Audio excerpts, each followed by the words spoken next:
স্বাগতম, নমস্কার, শুভ সন্ধ্যা। Institute of engineering and ম্যানেজমেন্টে আমি যখন প্রথম যাই, সনটা হচ্ছে কি 2025 বছর আগে। আজকে সেই ইনস্টিটিউট অফ ইঞ্জিনিয়ারিং, তখন institute of engineering and management প্রয়াত প্রফেসর ডক্টর সত্যজিৎ চক্রবর্তী ছিলেন প্রধান, এবং তার সঙ্গে সল্টলেক অধীনস্থ কলেজটি ছিল, এবং সেটা বোধহয় ম্যাকআউটের আন্ডারে। তখন WBUT ছিল, West Bengal university of technology. সব প্রাইভেট ইঞ্জিনিয়ারিং কলেজই তাদের আন্ডারে ছিল।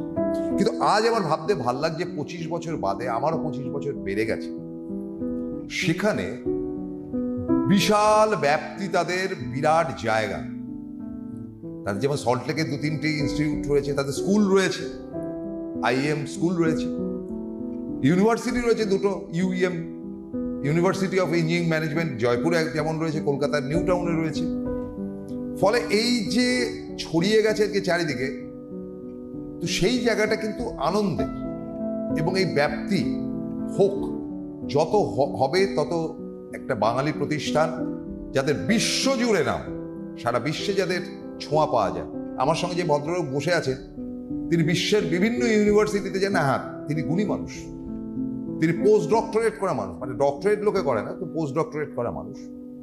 তিনি ব্রিটেনে যাচ্ছেন যেমন, ফ্রান্সে যাচ্ছেন যেমন, তেমন সিঙ্গাপুরে এদিকে যাচ্ছেন, ওদিকে জাপানে যাচ্ছেন, এদিকে অস্ট্রেলিয়াতে যাচ্ছেন, ওদিকে আমেরিকা বিভিন্ন শহর, কানাডা ইত্যাদি।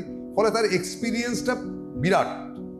তো সেইখান থেকে আজকে একটা মস্ত বড় প্রশ্ন করব আমার অত্যন্ত প্রিয় মানুষটিকে, professor doctor Biswajoy Chatterjee, vice chancellor, UEM Jaipur. Welcome sir. নমস্কার।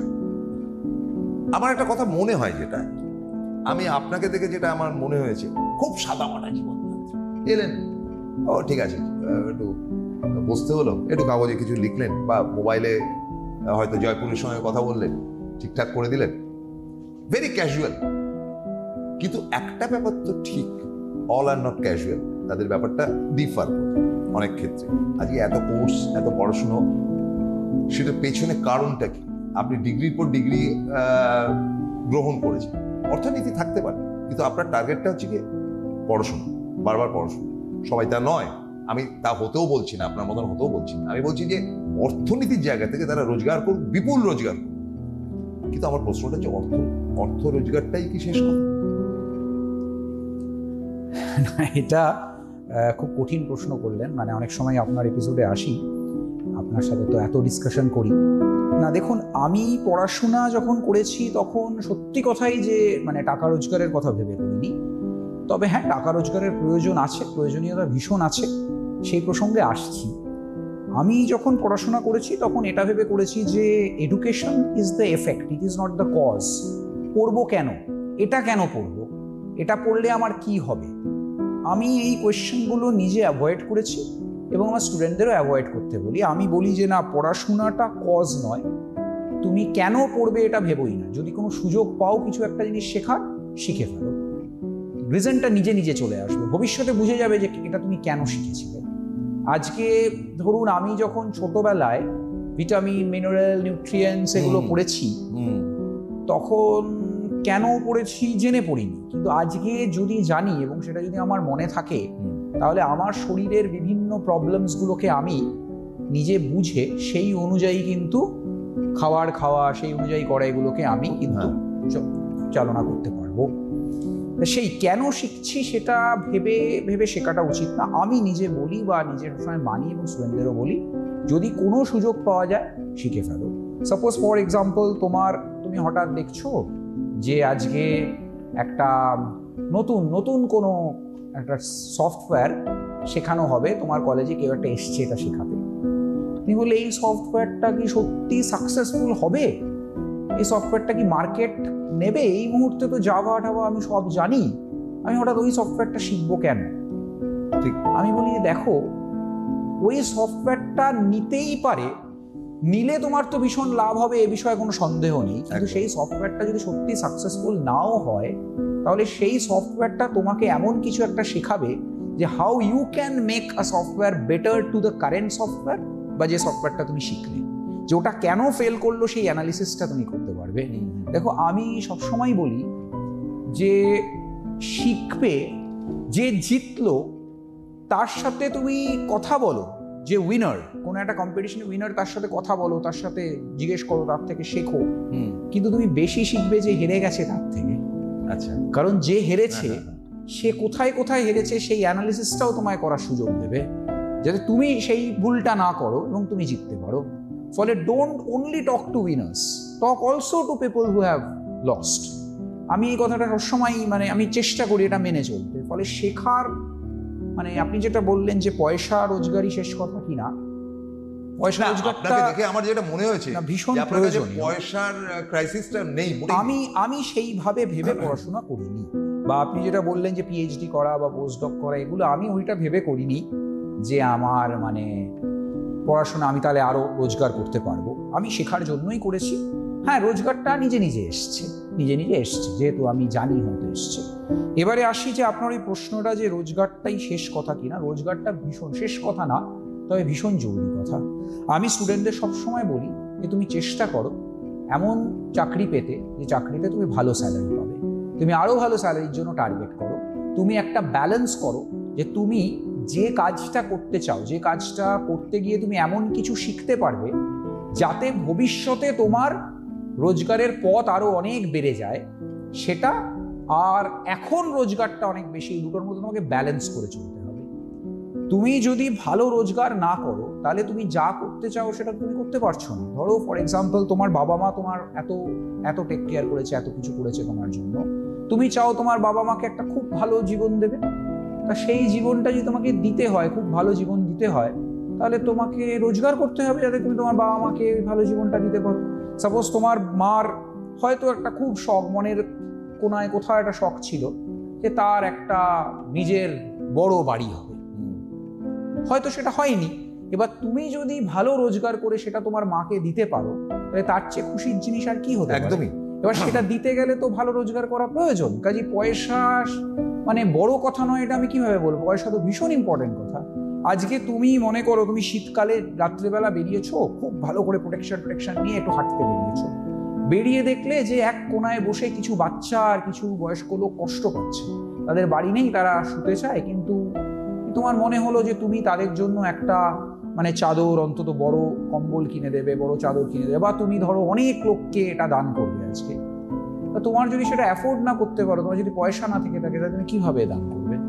তুমি আজকে লোককে ভালো ওষুধ কিনে দেবে, যে সে হসপিটালে গেলে দেখলে যে সে হসপিটালে ওষুধটা মানে অ্যাফোর্ড করতে পারছে না, তোমার মনে হলো আমি একটু একে কিনে দিই, তা তুমি কিভাবে কিনে দেবে যদি তোমার পয়সা না থেকে থাকে? এগুলো তো পয়েন্ট। ফলে মানি ইজ, আমি সবসময় মনে করি যে money is medication for the patient, money is comfort for the person who are suffering. ফলে money is everything, money is a big thing, is not everything, it is a big thing in life. আমি এটা বিশ্বাস করি এবং আমি স্টুডেন্টদের সবসময় বলি যে হ্যাঁ, তুমি চেষ্টা করো যাতে তুমি ভালো স্যালারির জবে ঢুকতে পারো। এবার হ্যাঁ, তোমাকে ব্যালেন্স করতে হবে। ব্যালেন্স কিভাবে করতে হবে? তুমি তো ফ্রেশার, তোমাকে চাকরি পেতে হবে।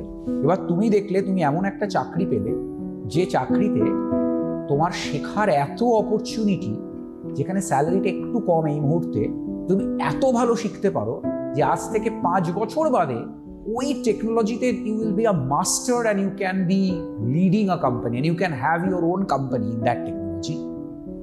তখন তুমি কিন্তু ওই মুহূর্তের পয়সাটাকে স্যাক্রিফাইস করে ওই জিনিসটা শিখতে যে কোম্পানিতে পারো সেই কোম্পানিতে যাও। কিন্তু আবার সেই একই কথা, তুমি যদি দেখো দুটো ইকুয়াল অপরচুনিটিস রয়েছে, তাহলে কিন্তু তুমি যেখানে বেশি স্যালারি পাচ্ছ সেইটাই যাও। এই কথাটা আমি স্টুডেন্টদের বলি যে তুমি চেষ্টা করো ভালো আর্ন করতে, তুমি যেখানে ভালো স্যালারি পাচ্ছ সেখানে নিশ্চয়ই তুমি যাবে, কিন্তু ব্যালেন্স করে চলবে। আর হ্যাঁ, be loyal to your company. তুমি আজকে যে কোম্পানিতে গেছো, সেই কোম্পানিতে গিয়ে তোমার মনে হলো যে তুমি একটা 1 বছরের মানে একটা কন্ট্রাক্ট নিয়ে গেছো, সেখানে তোমাকে কেউ 100 টাকা বা 1000 টাকা বেশি দিলে সেই কোম্পানিটার কন্ট্রাক্টটাকে তুমি ব্রেক করে দিয়ে বেরিয়ে চলে এলে, আমার মনে হয় এই জিনিসটা করাটা উচিত না বলে আমি মনে করি। আমি মনে করি না, তুমি যদি একটা কন্ট্রাক্ট সই করে থাকো, এটা তো তুমি সই করেছো, you must value that contract, সেই কন্ট্রাক্টটা তোমাকে ভ্যালু দিতে হবে। এটা আমি বিশ্বাস করি, আমি স্টুডেন্টদের সেভাবেই বলি। আমি বলি যে তুমি আর যখনই কোনো একটা কোম্পানি থেকে তুমি ছাড়বে, তুমি সেই কোম্পানিতে প্রপারলি বলে ছাড়ো, অ্যাবসকন্ডিং হয়ে না। দেখো তুমি একটা কোম্পানিতে গেলে, অ্যাবসকন্ডিং মানে হচ্ছে যে তুমি আজকে একটা কোম্পানিতে ছিলে, চুপচাপ গায়েব হয়ে গেলে, পরের দিন থেকে তোমার টিকিটিও পাওয়া গেল না। দেখো তুমি, লাইফ ইজ আ সার্কেল, তুমি ঘুরে আসবে, ঠিক ঘুরে আসবে এবং সেই লোকটাকে চেনে এমন কোন লোকের আন্ডারে গিয়ে তোমাকে পড়তে হবে। তুমি ওই কাণ্ড করেছিলে, এটা তোমার ঠিক ধরা পড়বে। এবং লাইফ ইজ আ সার্কেল মানে কি, ওই সেই এটা হেল্পের ক্ষেত্রেও তাই। আমি সবসময় স্টুডেন্টদের বলি, দেখো কখনো ভেবো না যে এই লোকটা কি তোমায় হেল্প করতে পারে, তাহলে আমি একে হেল্প করবো। তুমি যদি একজনকে হেল্প করতে পারো, করে দাও। তুমি যদি হেল্প করো এদিক দিয়ে, ওটা ঘুরে এদিক দিয়ে তোমার কাছে হেল্পটা আসবে। It is a circle. ঠিক সেরকমই মানে তুমি অ্যাবসকন্ডিং কোম্পানিতে প্রপারলি বলে, একদম প্রপার টার্মস অ্যান্ড কন্ডিশনস, যদি সেই টার্মস অ্যান্ড কন্ডিশনে কোথাও মিসম্যাচ হয়, তুমি দেখতে পাচ্ছ যে এই মুহূর্তে একটা কোম্পানিতে গেলে তোমার কেরিয়ারটা ভীষণ ভালো হবে, কিন্তু তোমার 1 মাসের একটা কন্ট্রাক্টে একটু অসুবিধা হচ্ছে, you talk to your boss, discuss something. তুমি বলো যে আমি কোনোভাবেই পারছি না, কি উপায় আছে বলুন। সেখানে যদি তোমার টাকা লেগে তোমাকে ছাড়তে হয়, 1 মাসের স্যালারি স্যাক্রিফাইস করতে হয় বা 2 মাসের স্যালারি স্যাক্রিফাইস করতে হয়, সেটা করে যাও। কারণ ভবিষ্যতে এই 2 মাসের স্যালারিটা তোমার কাছে না 20 টাইমস মোর স্যালারি হয়ে ফেরত আসবে বিকজ অফ দ্যাট। এইটা খুব ইম্পর্টেন্ট আমার মনে হয়, যে তুমি ওই জায়গায়, there in lies the question of balancing money with মানে the right thing to do. Money is not the last thing, এটা আমার মনে হয়, কিন্তু হ্যাঁ, money is very very important.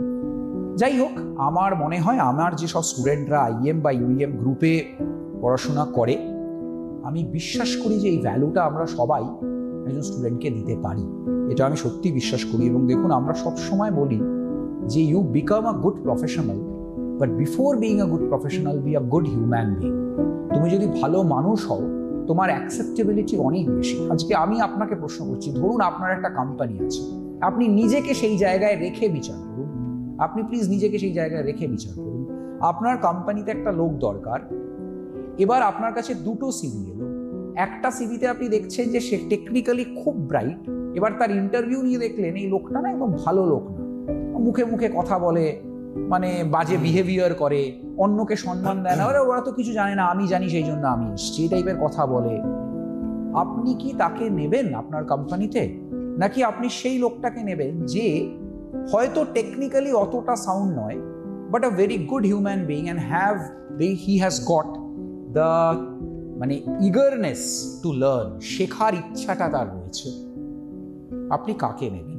একটা লোকে টেকনিক্যালি শেখানো যেতে পারে, কিন্তু তার চরিত্র বদলানো যায়, তাকে বদলানো যায় না। এইটাই হচ্ছে সব থেকে ইম্পর্টেন্ট। এটাই আমি স্টুডেন্টদের বলি, দেখো, B a good human being and try to learn. Trying to learn is also a part of being a good human being. একজন ভালো মানুষ সে সব সময় শিখতে চাইবে, কারণ সে কখনো মনে করবে না যে আমি তো অনেক জানি। তাকে ভালো মানুষ সেই ক্যারেক্টারিস্টিকটাই এই ভাবনা থেকে আটকে দেবে। সে যদি প্র্যাকটিস করে being a good human being, he can become a good human being. Practice makes a man perfect in all respects, even in terms of being a good human being. আমি যদি আজকে চেষ্টা করি, প্র্যাকটিস করি to be a good human being, I can become a good human being. আমি বিশ্বাস করি, আমি যদি সবসময় ভাবতে থাকি আচ্ছা একে কিভাবে হেল্প করতে পারবো, ওকে কিভাবে হেল্প করতে পারবো, ওটা আমার নেচারের মধ্যে ঢুকে যাবে যে হ্যাঁ, আমাকে মানুষকে হেল্প করতে হবে, আই হ্যাভ টু হেল্প। ফলে you become a good human being, automatically that thing comes into you যে আমাকে সবসময় শিখতে হবে। আমি কাউকে বলবো না যে আরে আমি তো একটা প্রফেসর আর তুমি মানে একটা রিক্সা চালাও, আমি তোমার থেকে কি শিখবো। না, একজন যে রিক্সা চালায় সে আমাকে যে কোনো দিন যে কোনো সময় কিছু একটা কথা এমন কিছু শিখিয়ে দিতে পারে যেটা আমি জীবনে উপলব্ধি করি, কারণ সে তার এক্সপিরিয়েন্স থেকে সেটা আমাকে শেখাতে পারে। আমার কখনো ভাবা উচিত না যে এ তো আমার চেয়ে কম পড়াশোনা জানে, এর তো বুদ্ধি আমার চেয়ে কম। না, তুমি সব সময় সব কিছু শোনো, বি ওপেন টু এভরিথিং, আমি বিশ্বাস করি। এবং আমি সবসময়, আমরা সবাই প্রত্যেকে, আমরা স্টুডেন্টদের সবসময় এটা বলি যে be a good human being. Automatically দেখো তুমি শিখবে, শেখাটা তোমার মাইন্ডের মধ্যে ঢুকে যাবে। Because you are good human being, তোমার সবসময় মাইন্ডে ঢুকবে যে না, প্রত্যেকটা লোক আমাকে শেখাতে পারে, আমি এর থেকে শিখতে পারি, এর থেকে শিখতে পারি, আমি বই থেকে শিখতে পারি, আমি ভিডিও দেখে শিখতে পারি, আমি কাজ করে শিখতে পারি। প্রত্যেকটা জিনিস থেকে অটোমেটিক্যালি আসবে যে হ্যাঁ, এই শেখাটা আমি শিখতে পারি। ফলে আমি বিশ্বাস করি এইটাই, আপনি যে প্রসঙ্গটা বললেন, আমি তার থেকে অনেকটা বেরিয়ে অনেক কিছু হয়তো না, কারণ কেন বললাম কথাটা, দেখুন একটা ব্যাপার তো বাস্তব, আজকে ভারতবর্ষের ইনস্টিটিউট, যেগুলো ইঞ্জিনিয়ারিং ইনস্টিটিউট বলুন বা ইঞ্জিনিয়ারিং যেগুলো ইউনিভার্সিটি বলুন, তার মধ্যে ওয়ান অফ দ্য বেস্ট হচ্ছে কি আপনাদের university of engineering and management. এবং এখান থেকে বেরোনো মানে অজস্র চাকরি পাওয়া, একটা ছেলে 10টা চাকরি পাবে। এখন দেখুন, মানুষ তো শেষ পর্যন্ত, ধরুন আমি একটা এক্স কোম্পানি, ভারতবর্ষের প্রতিষ্ঠিত একজন ব্যবসায়ীর কোম্পানিতে একটা চাকরি পেলাম, খুব আদর যত্নে আমাকে নিয়ে গেল, গুড প্যাকেজ, ভালো মায়না পাচ্ছি। সে 1 বছরের মাথায় আরো ভালো একজন ব্যবসায়ীর কাছে অফার পেল।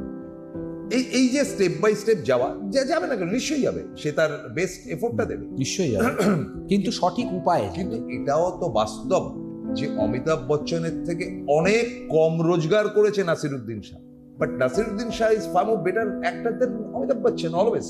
তাই না, অমিতাভ বচ্চনের এত ফ্যান আপনার এই প্রোগ্রাম, আমি বলছি, খুব রেগে যাচ্ছে, আমি এর মধ্যে একদম আমি বলছি যে সে এত বিদেশি পুরস্কার পেয়েছে, টাকা রোজগার করেছে, প্রচুর টাকা রোজগার করেছে, এবং তাকে নিয়ে কালচার না। আপনি যেটা পয়েন্টটা বলতে চাইছেন সেটা হচ্ছে যে দেখুন, there has to be a balance between earning money and earning respect. আমি একটা কোম্পানিতে, প্রসঙ্গ একটাই যে আমি একটা কোম্পানি থেকে আরেকটা কোম্পানিতে নিশ্চয়ই যাব, যদি সেটা আমার ল্যাডার হয়। জীবনে আমি ল্যাডার কেন চড়বো না, ওপরে তো উঠবই, কিন্তু it must be a proper way. এরকম হলো না, যেটা আমি একটু আগে বলছিলাম, যে তুমি হঠাৎ করে ওখানে একটা সুযোগ পেলে অ্যাবসকন্ডিং হয়ে চলে গেল, কিছু না বলে বেরিয়ে চলে গেলে, দেখো ফিরে আসবে, ওটা কিন্তু ফিরে আসবে। তুমি দেখবে যে মালিকের কাছে তুমি গেছো, সেই মালিক তার কোম্পানির জন্য আলটিমেটলি ঘুরে তোমার আগের কোম্পানির কাছে কোনোভাবে গেছে, বা হতে পারে আগের কোম্পানিটা এই কোম্পানিটাকে কিনে নিল। মানে অলওয়েজ মানে maintain a respect and a name for your self in the world outside. পৃথিবীতে তোমাকে লোকে দেখে যেন এটা আঙ্গুল না তুলতে পারে যে এই লোকটা তো এই বাজে কাজটা করেছিল। তুমি চেষ্টা করো, লোকে তাও আঙ্গুল তুলবে না, আমি সে কথা বলছি না, হতে পারে, কিন্তু তুমি তোমার নিজের কাছে ঠিক থাকো। এইটা আমি আমার স্টুডেন্টদের বলি, দেখো তুমি ভুল না তুমি ঠিক, এটা তোমার মাইন্ড জানে। তোমার মাইন্ড যদি তোমাকে বলে, সত্যি করে বলে যে না এটাই তুমি ঠিক, তাহলে তুমি করো। যদি তোমার মাইন্ড বলে না এই কাজটা তুমি ভুল করছো, তাহলে প্লিজ ডোন্ট ডু ইট, তুমি সেই কাজটা করো না। এটা আমি বিশ্বাস করি যে আমাদের নিজেদের কাছে ঠিক থাকলেই মানুষের কাছে ঠিক থাকা যাবে। দেখুন, একটা ডিসিপ্লিন তো আপনি আপনার, জানি না আজকে আমার এই প্রোগ্রামটা বেশি লোকে শুনবে কিনা, এত জ্ঞানের অনেক কথা বলছি, বেশি লোক শুনবে, এটা আমি আপনাকে বলছি, কারণ এতক্ষণে হয়তো অনেক লোকের চ্যানেল এটা জেনারেলাইজ, একদমই না, এটা জেনারেলাইজ করে দেওয়া হচ্ছে, এটা বরং ভিউয়ার্স অনেক বেটার, আমি বলছি। এবার আমার দ্বিতীয় জায়গাটা যে একটা ডিসিপ্লিন, যেটা ধরুন কলেজে আবার ডিসিপ্লিন, যে এটা আমার নিয়মানুবর্তিতা, বাদরামি করলে তোমাকে এতদিনের জন্য সাসপেন্ড করবো, আর 5টা জায়গা। কিন্তু আপনারা গার্জিয়ানকে ফোন করছেন যে এই ব্যাপার, আর আমার ঘড়ি ধরে 9টা, না ওটা আমাদের একটা সিস্টেম, আমাদের হয় মেন্টার্স, আমাদের প্রত্যেকটা স্টুডেন্টের একটা করে মেন্টার আছে, 15 জন স্টুডেন্টের একটা মেন্টার। দেখুন আমরা 15:1 রেশিওতে চলি, তো নাম্বার অফ টিচার্স সবসময় আমরা এনশিওর করি, যদিও মানে আজকে গভর্নমেন্টের রুল হচ্ছে 20:1 বা 25:1, 20 জন স্টুডেন্ট বা 25 জন স্টুডেন্টের জন্য একটা টিচার, কিন্তু আমরা অলওয়েজ স্ট্রিক্টলি মেনটেন করি যে 15:1, 15 জন স্টুডেন্টের একজনটা। যদি 150টা স্টুডেন্ট হয় তাহলে ডিভাইডেড বাই 15, 10 জন স্টুডেন্ট টিচার থাকতেই হবে ইউনিভার্সিটিতে। প্রত্যেকটা 15 জন স্টুডেন্টের আমাদের একজন করে মেন্টার আছে, তার দায়িত্ব হচ্ছে তার প্রত্যেকটা মেন্টির কথা শোনা। মেন্টির অনেক রকম প্রবলেম হতে পারে তার প্রবলেমটা এডুকেশন রিলেটেড নয়, তার বাড়ি থেকে এখানে বাস পায় না সে আসতে, তার বাসে চড়ে আসতে অসুবিধা হয়, সেটাও সে তার মেন্টারকে বলতে পারে।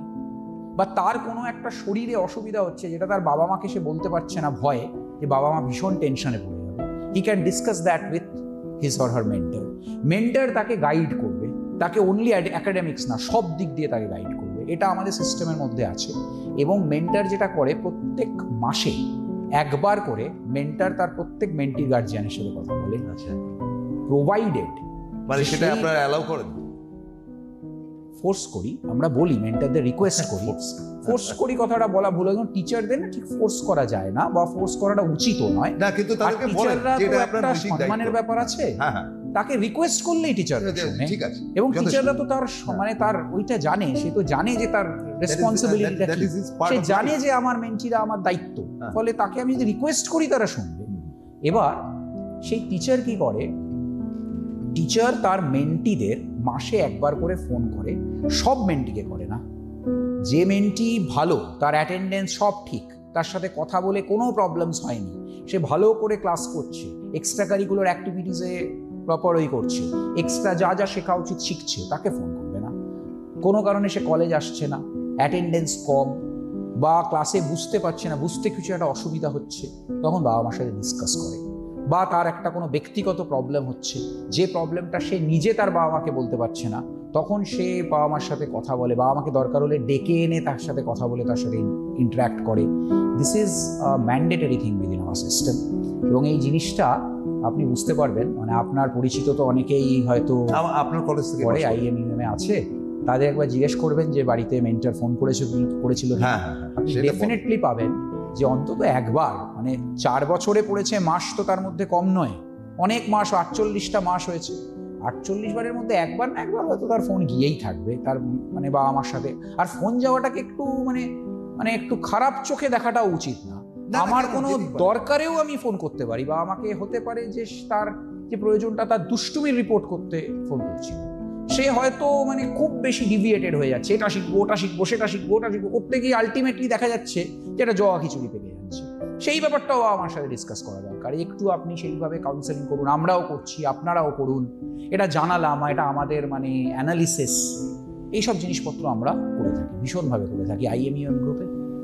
এবং এটা হওয়া দরকার। আর UM জয়পুরে তো দেখুন অনেক ছেলে আসে, যারা UM জয়পুরটা এমন একটা জায়গা না যেটা মিনি ইন্ডিয়া, আপনি গেলে ভালো লাগবে। মানে আমি যে কোনো প্রোগ্রামে না, এটা খুব গর্বের সাথে বলি, আমার স্টেজে বসে আছি, আমার পাশে একজন ধরুন VIP বসে আছে, আমি কিছু তো একটা বলতে হবে, আমি বলি যে স্যার আমি একটুখানি আপনার একটা জিনিস পয়েন্ট আউট করতে চাই, এই যে প্রথম দুটো রোতে বসে আছেন, এই দুটো রোতে যে 8 জন বসে আছে, 8 জন 8টা স্টেট থেকে ইন্ডিয়ার, এবং আমরা সবাই ইন্ডিয়ান, স্টেটটা বড় কথা নয়, কিন্তু আবার সেই মানে ডিফারেন্ট মানে ক্যারেক্টারিস্টিক্স যখন একটা জায়গায় গিয়ে মার্জ করে না, কালচারটাও ডিফারেন্ট, তখন সবাই সবার থেকে শেখে। একদম। এবার জয়পুরে মানে ভারতবর্ষের সমস্ত স্টেট থেকে, সেটা সাউথ ইন্ডিয়া থেকেও আছে, আবার নর্থ ইন্ডিয়ার নর্থ মোস্ট ইন্ডিয়া থেকে আছে, নর্থ ইস্ট ইন্ডিয়া থেকে আছে, ওয়েস্ট ইন্ডিয়াতে তো আছেই, মিডল অফ ইন্ডিয়া থেকে আছে, সমস্ত জায়গা থেকে লোকজন থেকে আছে, স্টুডেন্টরা ওখানে গিয়ে পড়াশোনা করছে। এবার ওই যে স্টুডেন্টরা ওখানে পড়াশোনা করছে, তারা তো বাড়ি থেকে দূরে আছে, তা তাদের আরও ওইটা ভীষণ বেশি প্রয়োজন, মেন্টরশিপটা। ফলে জয়পুরে তো আমি নিজে ওইরকমভাবে দেখি যে চেক করি যে আচ্ছা তোমার মানে কজন স্টুডেন্টের সাথে কথা বলতে হয়েছে আপনাকে, আচ্ছা এতজন, এদের কি প্রবলেম, এর কি প্রবলেম, ওর কি প্রবলেম, আমি মাসে অন্তত একবার এই এক্সারসাইজটা করার চেষ্টা করি, এবং কোনো প্রবলেম বুঝলে আমি নিজে ডেকে কথা বলি। এবং দেখুন আমি সবসময় গার্জিয়ান, এখানে একটা কথা বলছি, দেখুন ভবিষ্যতে আপনাদের কেউ যদি আমাদের UM জয়পুরে পড়ে, এবং যদি আপনার স্টুডেন্ট এই মুহূর্তে UM জয়পুরে থেকে থাকে, প্লিজ তাকে একটা কথা বলবেন, সে যে কোনো সময় আমার সাথে গিয়ে দেখা করতে পারে। আমি যদি অফিসে থাকি তাহলে অফিসে he can come down at any point of time. আমি আমার অফিসের দরজা বন্ধ করে রাখি না, বা মাঝখানে একটা সেক্রেটারি লেভেলও ক্রিয়েট করে রাখিনি।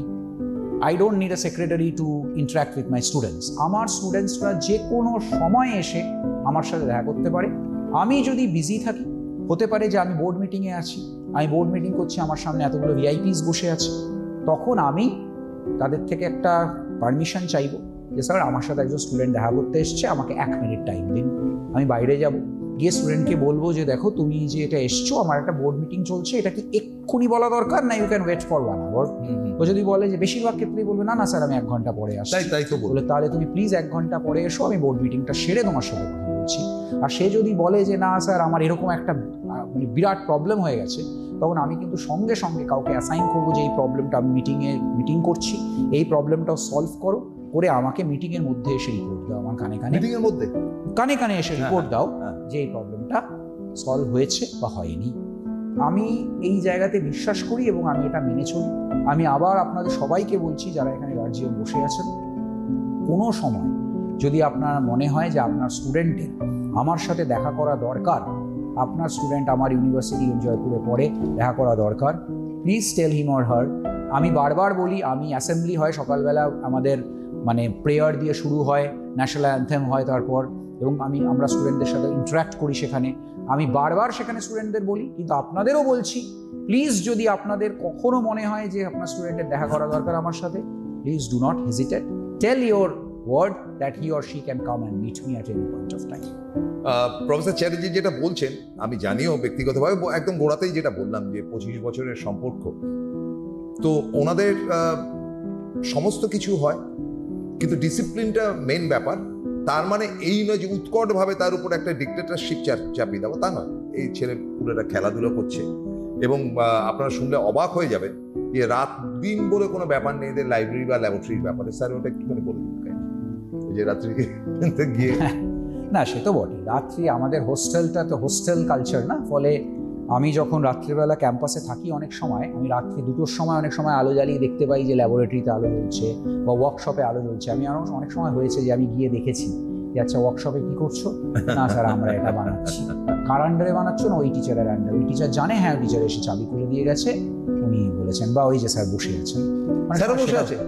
সেটা মানে রেয়ার, সব সময় দেখা যায় না, কারণ স্যার অনেক সময় এসে চাবি খুলে দিয়ে চলে যায়, কিন্তু অনেক সময় দেখা যায় আবার। ফলে হ্যাঁ, এটা আমাদের 24 আওয়ার্স + 365 ডেজ আমাদের লাইব্রেরি ওপেন। এবং ল্যাবরেটরি, যদি তুমি যে কোনো সময় লাইব্রেরিতে পড়াশোনা করতে পারো, এবং ল্যাবরেটরিতে যদি তুমি যেতে চাও রাত্রেবেলার পর বা রাত্রেবেলায়, তাহলে তুমি টিচারের সাথে গিয়ে কথা বলে you can use the laboratory, যে কোনো সময় ল্যাবরেটরিতে গিয়ে কাজ করতে পারো। It's 24 hours + 65 days thing. তাহলে তো সব দিক থেকেই ভালো দেখা যাচ্ছে। এবং আপনাদের ক্যান্টিনও তো শুনেছি যে সব রকম ধরনের খাবার দাবার ইত্যাদি পাওয়া যায়, যে কোনো স্টেটের লোকেদের উপযুক্ত খাবারই তো সেখানে পাওয়া যাচ্ছে, তাই নয় কি? নিশ্চয়ই, বেঙ্গলি খাবার, চাইনিজ খাবার, নর্থ ইস্টে যারা থাকে তারা অনেক সময় চাইনিজ খাবার পছন্দ করে, রাজস্থানি খাবার এবং সাউথ ইন্ডিয়ান খাবার সেগুলোও পাওয়া যায়। সাউথ ইন্ডিয়া থেকেও কিছু লোকজন আছে, মহারাষ্ট্রের টাইপের খাবার, গুজরাটি টাইপের খাবার, ভেজ নন ভেজ আলাদা আলাদা ক্যান্টিন আছে, বিভিন্ন রকম খাবার ঘুরিয়ে। খেলাধুলার জায়গা প্রচুর রয়েছে। হ্যাঁ, সেটা দেখছিলাম। 32 একর ক্যাম্পাস তো, ফলে 11টা বিল্ডিং আছে আর প্রচুর খেলার জায়গা, ক্রিকেট, ফুটবল, কাবাডি, সব রকম খেলার আলাদা আলাদা মানে স্পোর্টস কমপ্লেক্স আছে পুরো প্রফেশনাল। এবং সেখানে যারা ইন্ডিয়ার উইনার, ন্যাশনাল উইনার্স, তারাও আসে ওখানে খেলতে আমাদের ক্যাম্পাসে। প্রতি বছর এরকম কম্পিটিশন। সুতরাং চরিত্র গঠন করতে গেলে আমি বলছি না যে তার জন্য চরিত্রহীন তারা, মোটেই না। খুব ভালো ছেলে মেয়ে, আমি মনে করি সবাই খুব ভালো ছেলে মেয়ে, কিন্তু ভারতবর্ষের অন্যতম সেরা ইউনিভার্সিটিতে পড়তে গেলে তাদের নানান শিক্ষার সঙ্গে চরিত্র গঠনটাও, ইউএম জয়পুরের ভাইস চ্যান্সেলর আপনারা তো এতদিন ধরে দেখছেন প্রফেসর ডক্টর বিশ্বজয় চ্যাটার্জির কাছ থেকে কিন্তু শেখার একটা জায়গা থাকে। তাকে আমি আমার অন্তঃস্থল থেকে অনেক নমস্কার জানিয়ে আজকের মতো শেষ করছি। দেখা হবে পরের শনিবার ঠিক সন্ধ্যে 7টায়। নমস্কার। নমস্কার।